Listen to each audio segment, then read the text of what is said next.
we're constructing hope for families and communities to believe that each child can actually live into their fullest and truest potential, because we are constructing the policies and the laws that are necessary for that to be true.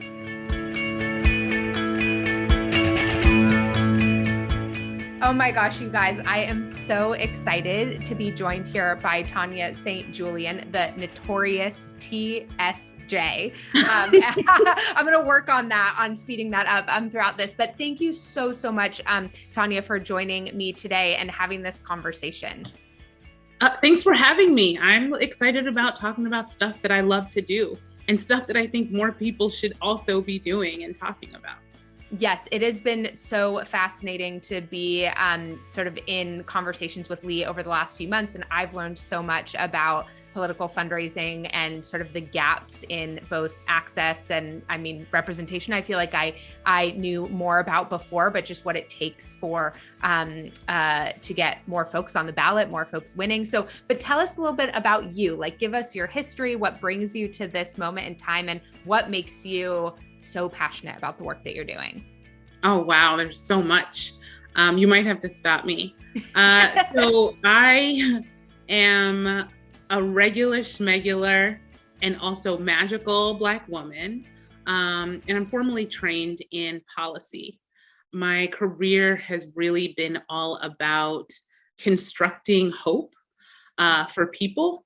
And that has looked like everything from working on the third floor of a church in downtown Brooklyn in an after-school program with some of the brightest, most amazing young people, to now working at a leadership development organization that is national in scope and works with current and former teachers and educators and those most proximate to the issues of educational inequity, to become civic leaders in policy, in elected office, in organizing, and in advocacy, because we're constructing hope for families and communities to believe that each child can actually live into their fullest and truest potential, because we are constructing the policies and the laws that are necessary for that to be true. I love that. And maybe this is more of a sort of, your history question, but I'm curious, like, what inspired you to sort of go the policy route, to believe that that's really the mechanism for change that you wanted to be a part of? I love that question because it just allows me to talk a little bit more about myself. So I am the eldest of two Haitian immigrants who immigrated to this country in the late 70s. And they emigrated from Haiti during the Papa Doc dictatorship. And so my parents were young and hopeful and came to this country in search of opportunity and democracy.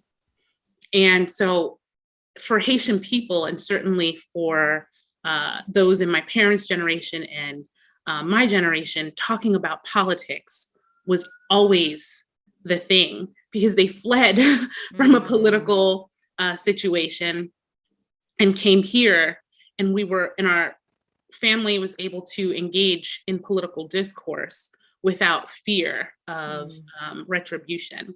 And so I was like 4 years old, 6 years old, completely wrapped up in the politics of the 80s. And I think also to be a Black woman is a political thing. To be a Black woman who expects the best of what this country has to offer, one has to be politically engaged, civically engaged, to understand the structures and the authorizing space in which we can make these expectations plain and consistently met. And so just growing up in that space, I was a talker. You'll hear that today. I talk a lot. I read everything. And I was very interested in how come there was so much difference. I grew up in a majority white community. My family and I are still the only family, Black family or family of color on the block. Only family of color in school through 8th grade. And then one of a small number of people of color in high school, and then of course in college. And so I learned to work across lines of difference very early. And I learned about invisible structures that allowed difference to be perpetuated. And I was always really obsessed with that thing, obsessed with like the civil rights movement and how policies, which like kind of feel invisible, but also feel very palpable, can create division and can integrate things in people and opportunities. And so that just seemed like a very natural, I don't know that there was ever a point where I asked a question. I just did what I always did. I talked about who was in charge, and I tried to figure out how I could get in charge or how I could influence the person in charge. That same 6-year-old is now a 40-year-old woman questioning the same thing and wanting to influence who's in charge, wanting to have a say in who's in charge, and wanting to understand what the rules are around me so that I can navigate. And so with that, I moved through college and graduate school, always thinking about equalizing opportunities so that everyone can eat and that everyone can live in dignity.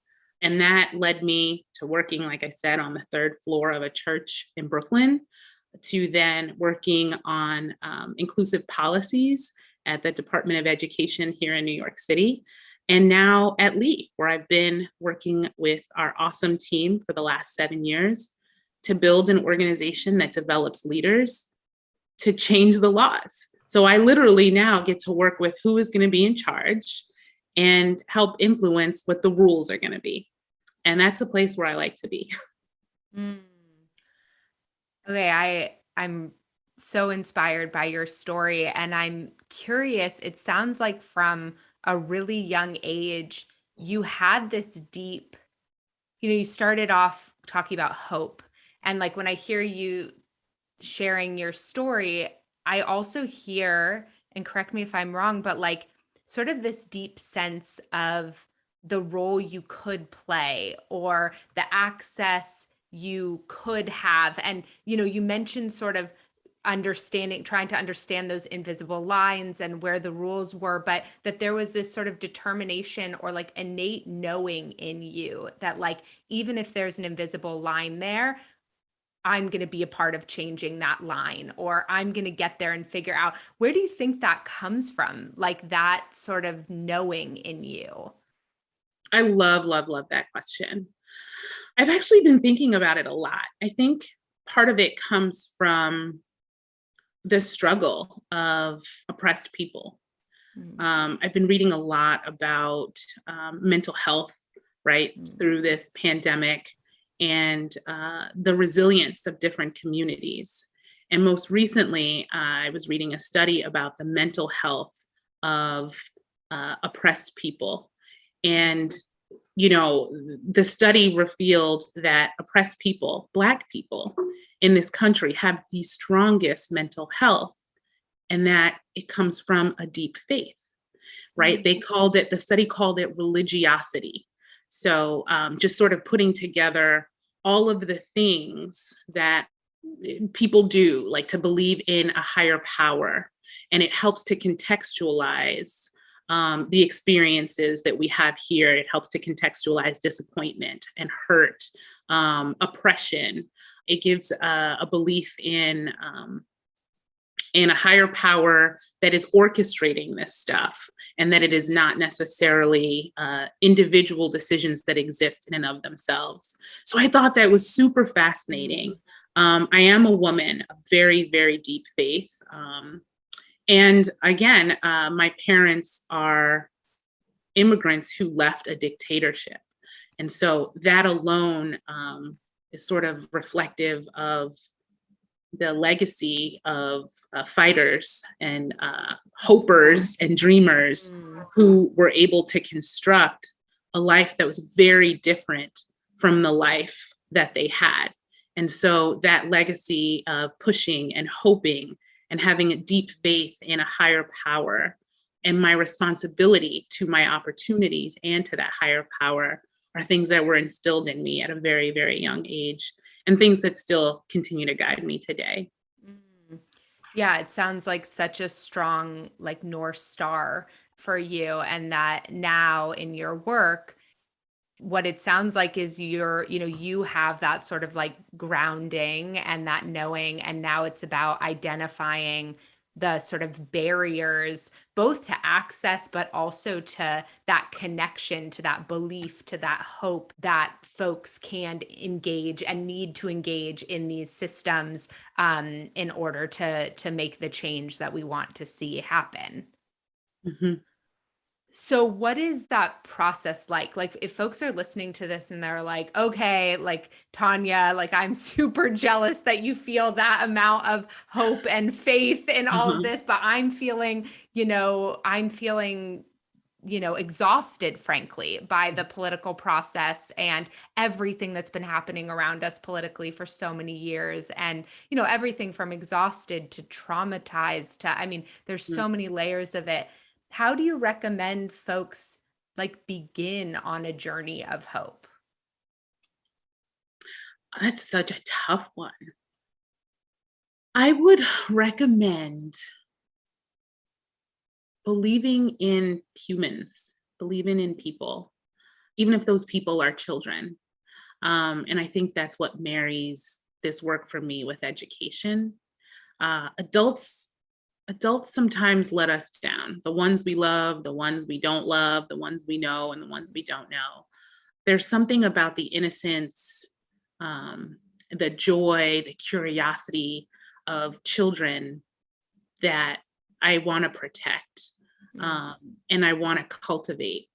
And on my toughest days, in the most crazy muckety muck political environment, when I look to young people, that's where I get my hope and that's where I get my energy. And we have to push for them. That's what my parents did for me as young adults who left their country and everything they knew. They came here inspired to give their children a better opportunity. And I'm so grateful that they did. And that's what I am inspired to keep doing for everyone's kids. And so if that means just paying attention to your local school board or a fundraiser for a center or a new set of curriculum for young people, that is a very small way. It is not going to be crazy charged, although it might, because let me tell you about kindergarten parents. That's for another conversation. Because, oh man, they are intense. Like, I think they could like go with the best of them in Capitol Hill because they're fighting for their babies. They're little people. So I would encourage anyone who is just looking to get a little bit involved in changing the world and changing their community, is to look to our young people and be inspired by them and protect them and cultivate all of the good stuff that they come into this world with. I love that. And I also really love you sort of calling out or like connecting the pieces around Lee's work, because one of the things I've been learning about also is that but again, correct me if I'm wrong, if I'm not understanding it, you guys do so much, but from what I understand is that one of the sort of entry feels like the wrong word here, but one of the initial ways that many folks do get involved in like civic leadership is on their school board first. So can you talk to me a little bit about that and how that really kind of connects these dots? Sure. So at Lee, we believe that children are it. We believe that our work is to unleash their fullest potential to the world. And so we started with our first partner, Teach for America. And so these are on fire for kids, young adults who have been in the classroom, in that intimate space of child and community and learning. And they understand what our kids need, and they understand what our communities need to support our kids. And so we work to inspire these, again, like brilliant young teachers who are in the classroom, and a few of them are a few years outside of the classroom, to activate that experience and bring that to policy making, bring that awareness and understanding of what children and communities need to promulgation as elected leaders, bring that into organizing in their community and helping to connect people, sometimes even the same people you just mentioned before, those who are tired and looking for a way to help that doesn't feel overwhelming. So organizing them around real community and child-centered things, to change the policy landscape, to change the rules for our kids.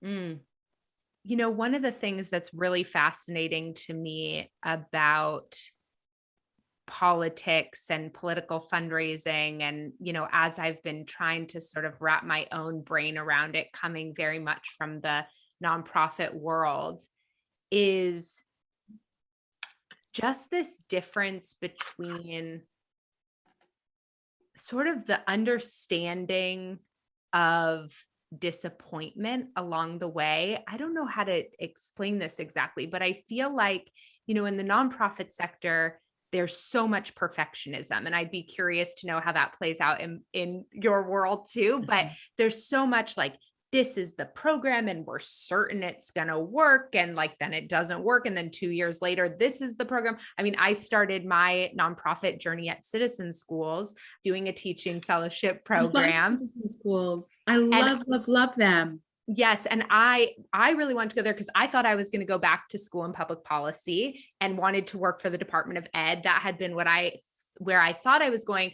went into Citizen Schools in order to see the intersection of their policy and advocacy work and education, but fell in love with the classroom. And so never even actually did that part and was in the school full time, and then fell in love with the nonprofit sector and sort of stayed here. But, you know, I feel like what's interesting, you know, I watched them adapt their program a lot while I was there. I was there during a very big phase of growth for them. And I feel like I've seen this in now hundreds of nonprofits, right? Where there's like, okay, here's what it is, right? And we've got the funders behind us and this is what we're doing. And then of course we learned that wasn't exactly, that needs to be iterated on, or we learned this thing about this program, or we tried this thing. And when I hear you even talk about, you know, what it takes to get sort of involved in civic leadership or being a part of organizing these things, I can just imagine the many layers of disappointment, aside from just like running for office, losing, but just like, gosh, you're doing policy work. I mean, how many times do you like not get a win around something until you finally do? And how do people keep going? We just keep going. We just have to keep going.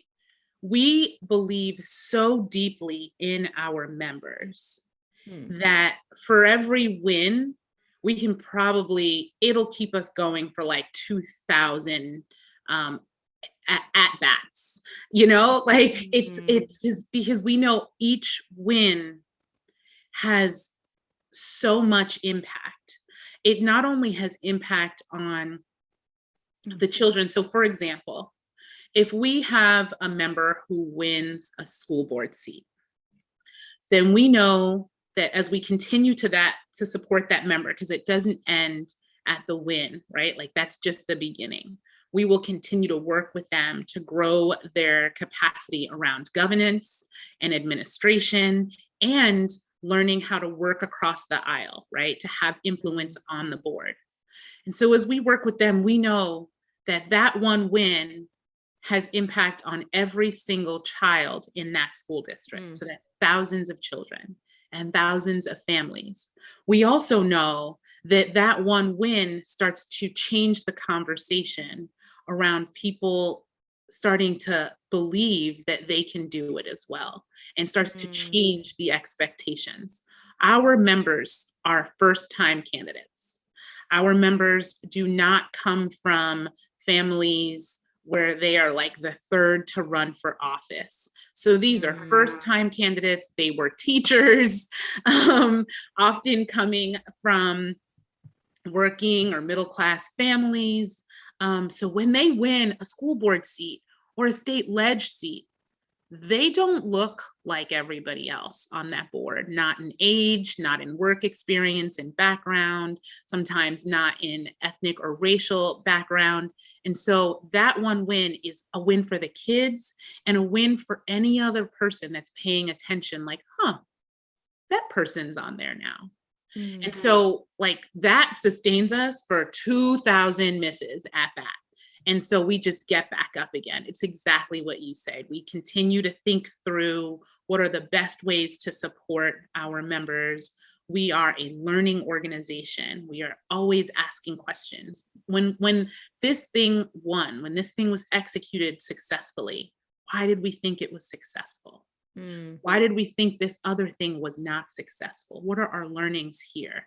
Let's try it again. Let's change this thing. Let's change that thing. We are so committed. And we also understand that the learning process is iterative and that innovation is iterative. So I think our foundation for our work is understanding that there will be losses. And when those losses are members who did not win a race or were not able to successfully get an opportunity, we just call them future winners. There is no loser because we believe that there is progress in the process, and that is a product as well. Oh, I just want to take that mindset and apply it to the entire nonprofit sector. I mean, It in is the world. Yeah. But just the growth-oriented nature, the long-term vision, Absolutely. the long game, I think is so important, and something that has been so eye-opening to me in just conversations with all of you is, the very first conversation I had, the person was like, listen, like someone usually needs to lose like a few times before they're going to win. And I was like, oh, okay. So you're just like fundraising around someone who's probably going to lose. And they were like, yeah. And I was like, okay, like that's so different from a nonprofit mindset, right? Which is like kind of, well, in many ways it is. But then what it got me thinking about is like exactly what you said, the value in the process. And so I kept asking other questions around like, okay, so when a candidate loses, what other like value was created during that campaign, and started, learning so much about how much happens during a campaign that has nothing to do with winning or losing. That's so critical and so important to invest around. And I just think, that is something that I do not think the nonprofit sector as a whole does a very good job of, is like really vocalizing and internalizing the value in process. That like, we're trying this new program. We have all these reasons for why we're trying it. It's not some haphazard thing we're throwing up on the wall, but we're going into it ready to learn, ready to iterate, ready to see what happens, and to really let that be a part of, if we're actually going to eradicate some of the biggest issues of our time, we're going to need to, slow down, maybe is the wrong word, but I don't know. It feels like slowing down in order to move forward more intentionally, instead of saying like, okay, I need funding for this thing, and then I'm just going to do this because you gave me that restricted funding, and like, we'll see what the impact was. It might even cause more harm, but we've done the thing. We can show on our impact report that we like did that thing, as opposed to what I'm really hearing you say, which is just this incredible amount of like investment and intentionality and this clear North Star around what you're doing together. And I love that, the like future winners. I just love that. Yeah. Thank you for those words. It feels warm, like, because it's tough. It's tough. The goals are ambitious. The learning and the growth is fast. And it doesn't feel good when, something is not successful. So all of those things are right, the learning, and it's still tough. But even in this conversation, I'm reflecting back as we talk, and it's so worth it. It is so worth it every single day. And we have an amazing team. And I just think that piece around every win buoys us for, 2000 at bats, or however you said that. Like, gosh, if we could have that mindset. I've even reflected as I've now been running a business, having spent 15 years in the nonprofit sector, I've been reflecting on how differently the like for-profit businesses even think about numbers, or sales. And I think about people will say something like, oh, you have that conversion rate. That's so good. And we're talking about 5%. And I'm like, gosh, a nonprofit would never think 5% is a good conversion rate. They'd be like, you're missing 95% of people, right? It's just that scarcity mindset. And I can imagine that a lot of the candidates that you work with, a lot of the folks that you work with, that must be a part of the process, sort of like helping them reframe the way they think about themselves and what this journey is going to look like for them. For our members, I mean, we are very honest because we believe this is all leadership development. Leaders will not win every time. They will stumble, they will fall. And how will they get back up? And for what reason will they get back up, right? Like that resilience, that internal North Star. We had a saying, we would say campaigns as leadership development, because whether or not they win the race, the campaign is leadership development for them. And so they are a leader and either a winner of the race or a future winner, because for many of them, we do have that conversation. This is going to take a couple of at-bats. And our goal in this campaign is, of course, to win. And we want to grow power and influence as we do that. We want to fully raise money because that is an indicator to the community and to all the political agents in the community that this candidate is able to galvanize these resources, to galvanize this audience, to share this message very broadly, so that if they do not win, there are small wins, small W. Our goals and the way we talk to our candidates, all right, if we don't win, we're going to run a clean and strong campaign. And some of the small W's that come out of that are, whatever party they're a part of wants them to be more engaged with leadership, or another nonprofit or civic organization wants to talk to them about next time. The candidate who wins, their team might reach out. You ran a clean race. It was excellent. Would you love to join my team? So this is why we call them future winners. It's not all or nothing. It is not zero sum. There's so much of this pie of power and influence. And we want our members to be a part of these conversations because we want them to be the ones that make up the rules. We want them to take that experience teaching fifth grade for 4 years to be what is a part of the conversations when we're doing budget allocations for a city or a town. We want that to be a part of the conversation when discussing park safety, because we want more of our kids in parks. We just want a child-centered, a family-oriented value, an equity-oriented value to be a part of policy and lawmaking. I want to go in so many directions, but I know that people who are listening are like, when is she going to ask about fundraising? So, oh my gosh, that's right. That's what we're here to talk about. We're here to talk about all of this. We're here to talk about all of this. So, but I am curious. One of the things that you were talking about that sort of made me think on this is, one of the things I see a lot in the nonprofit sector. I mean, I would say in general, fundraising is an incredibly uncomfortable thing to do, right? Super. I'm shuddering right now. Yeah. And honestly, I was fundraising for 13 years and no one ever talked to me about my relationship to money, my money beliefs, even the fact that it was normal to feel uncomfortable. Like I thought for most of my career, I was a bad fundraiser because there was no way that good fundraisers felt the way I felt, right? I was like, there's no way the good ones have this sinking belly sensation, right? And one of the things I see, let's just start. I'm just curious to hear about your experience fundraising, and then I'll ask you this follow-up question. To use some of your words, sinking belly, like sweat, all this stuff. I'll tell you, an experience I had a few years ago that was my entree into fundraising and the need for it, and the reason why I pushed myself to be uncomfortable in this vein.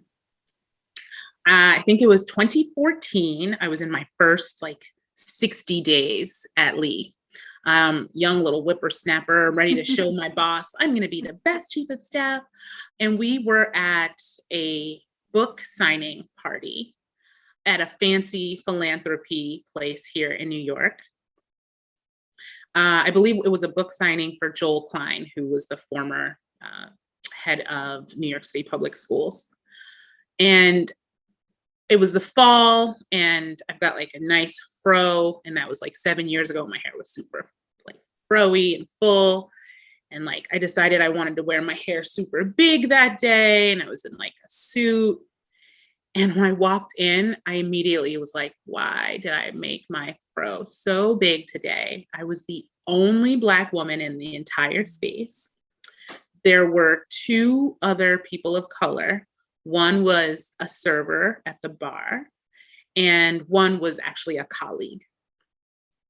And I was there with my boss, a white male, and I just started sweating. And I'd been in different rooms like that before, but something about this room was just like a lot for me. So I got a little nervous, and I wished I had done different things, but here I was, the one Black woman with the really big afro hair. So we part a little bit, start, feeling the room out. And I spotted some interesting celebrities. I'll just say, without bringing names in, I don't know what that means to say people's names here. But these were some high profile, multi-millionaires plus. And I reconnected with my boss, and he and I looked at our phones, and that night was election night. It was election night, off year. And we had a bunch of lead members who were running for office. So we were like, oh, how are we doing in, the Denver race, the Connecticut race, all that. And then I make rounds again.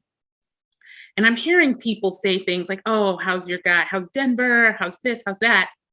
And I just assumed like, oh, they must be this must be sports talk. And I don't want to do sports talk. So I go and I find my boss again. We look at our phones again, and it clicked. And I was like, wait a minute. Are these people talking about what we're talking about? And he's like, yeah, these people are super politically savvy. And I was like, but they live here. And it was at that moment, it all came to me in a conversation with my boss. While we run a national organization that works to inspire current and former teachers to leverage their experiences for policy and elected leadership opportunities, these were powerful and influential, rich people who were already a part of that world. They already understood that having people on the state legislature or US representatives close to them and investing in these races was an important thing because of business relationships and a whole slew of things. And I remember at that point being like, oh, we're never going to make it. Like I'm just waking up to this world of like, I think in the 2008 Obama race was the first time I had ever given a political donation. And I was so excited. I bought like all the Diane von Furstenberg for Obama, Tory Burch for Obama, David Plouffe said every email I gave $5. I probably gave like $2,000, and I made like $57,000 at the time. So like that was big money for me. And of course it was big money in small bites, brilliant.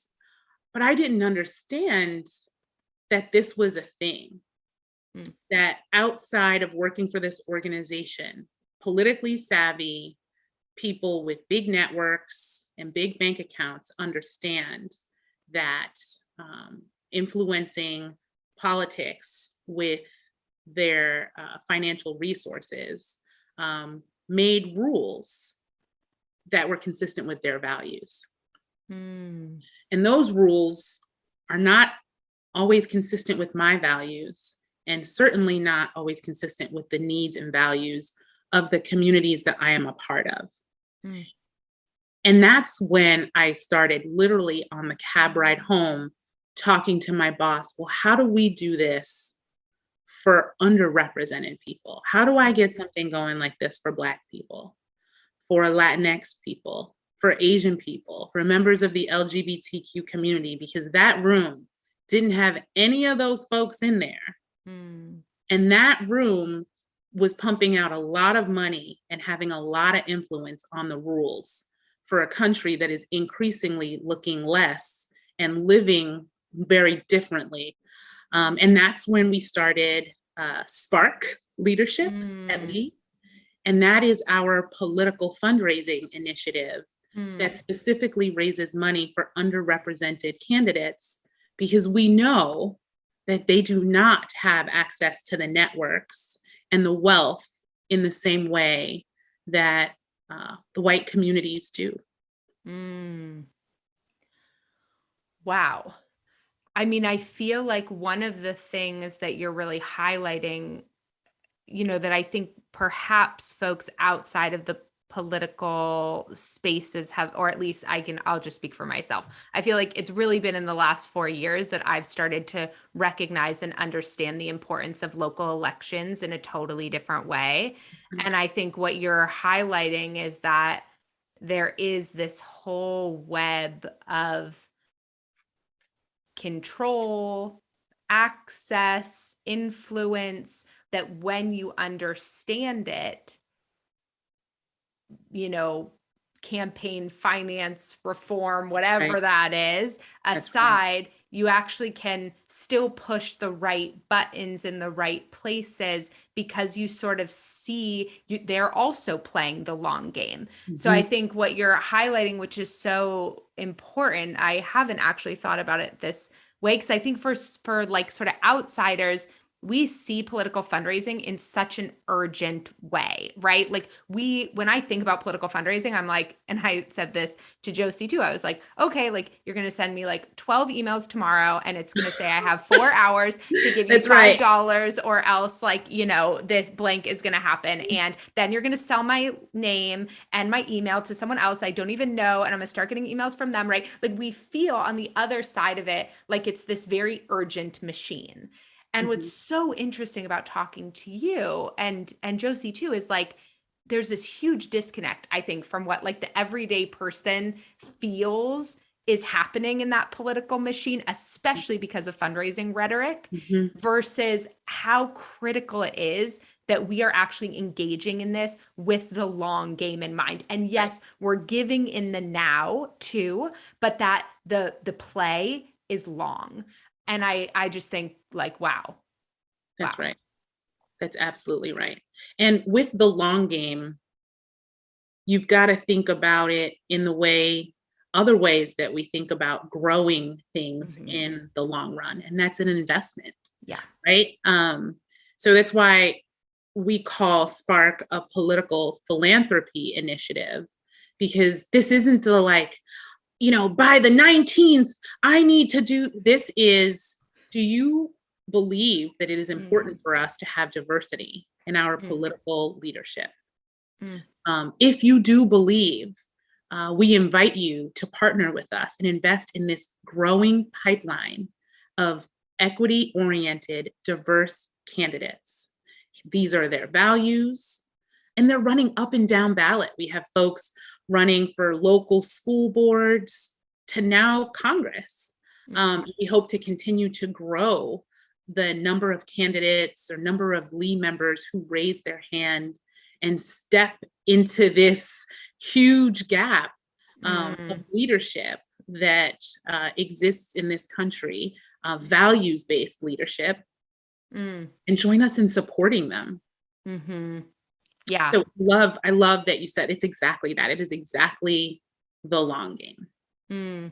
And one thing I just want to make sure listeners know is that Lee has, I think you guys are 2 times the national average in terms of your win rate. And so I just want to Absolutely. hear that like, yes, the long game is important. Yes, orienting around it being the process and not just the wins, but also investing in an organization or in a fund like Spark is really sort of doubling down right there. You're getting your matching funds right there, just based on sort of the way that you guys are supporting these candidates so intentionally. So I think that's also really about sort of like optimizing and sort of speeding up the access to power and influence in a way that's critically important, especially as we feel the speed on the other side. That's right. Feeling scarier and scarier. I don't know what else to, that was so good. Say it. It was so good and so honest and so real. So real. But yeah, like it works. I think the national average for first-time candidates winning is like somewhere around between 19 and 23% when you look at the different cuts. And we have a win rate of 54% for first-time candidates, because it doesn't require a ton of money to run a school board race, but it does require some.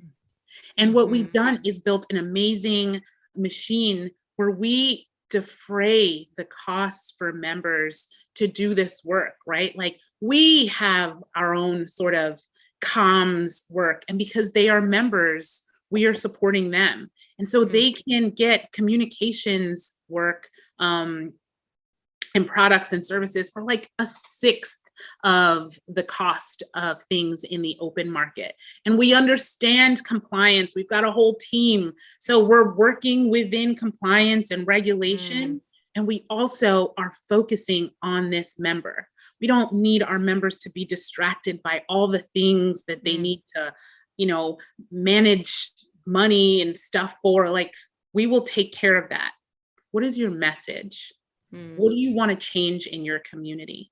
And we help them and support them in articulating that clearly, articulating that consistently, and not sort of getting caught up in the financing of campaigns, because that is an entire world and market in and of itself.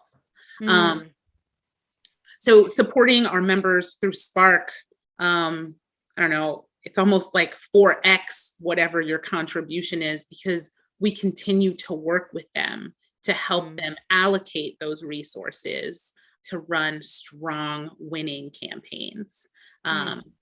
So it works all together.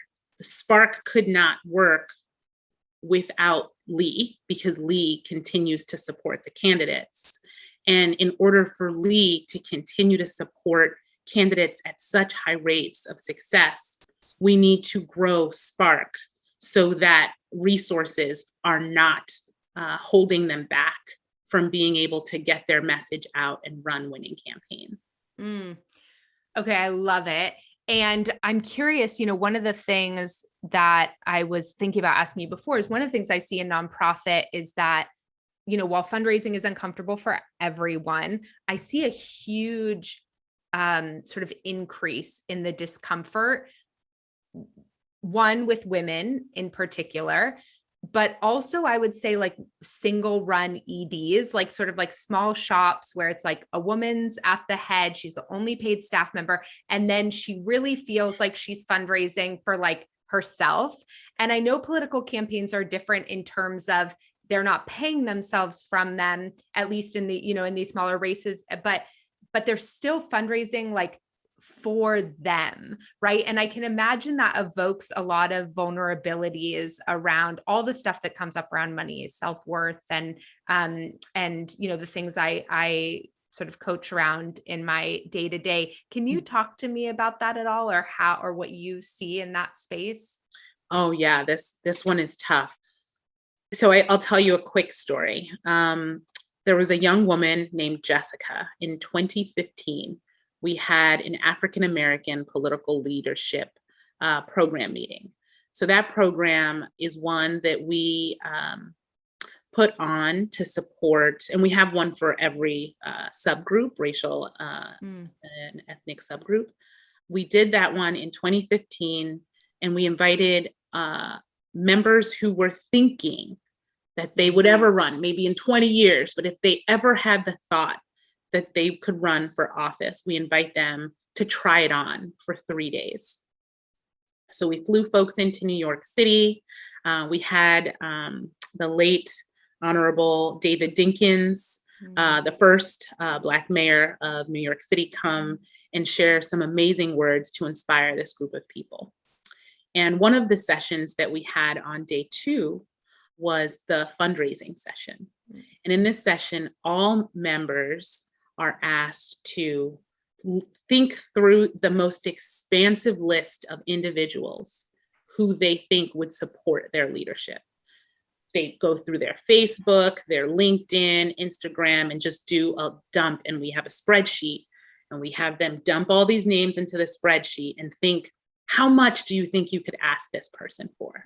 And so in this session, we are confronting, what do you think you're asking for when you ask things? Who is it easiest to ask money from?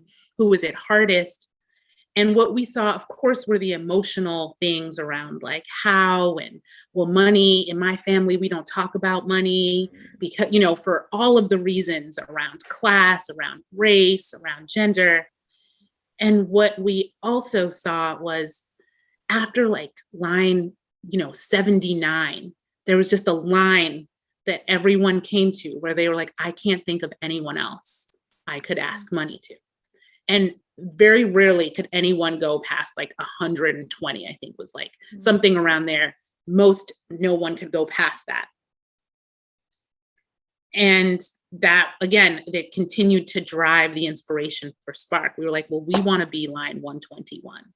We want to be this national resource for local leaders so that if Jessica, and I mean, Jessica came to see me in office hours, that like tears. And she was like, does that mean nobody would vote for me? If I have gone to school and I've been a teacher and I care about my community. And I mean, this is like a super on top woman.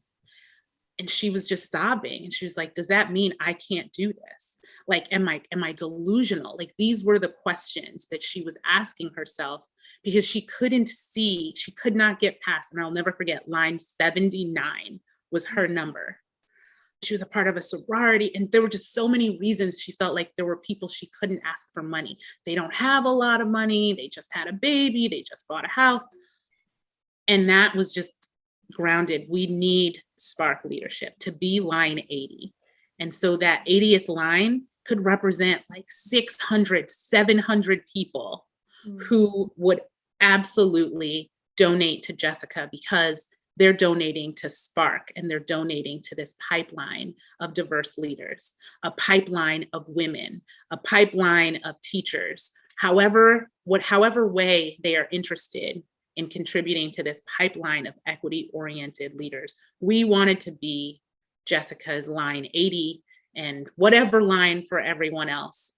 And when we did start talking about some of the ways that Lee could support, I had like the beta version of Spark Up at that time, it changed the tenor of the conversation.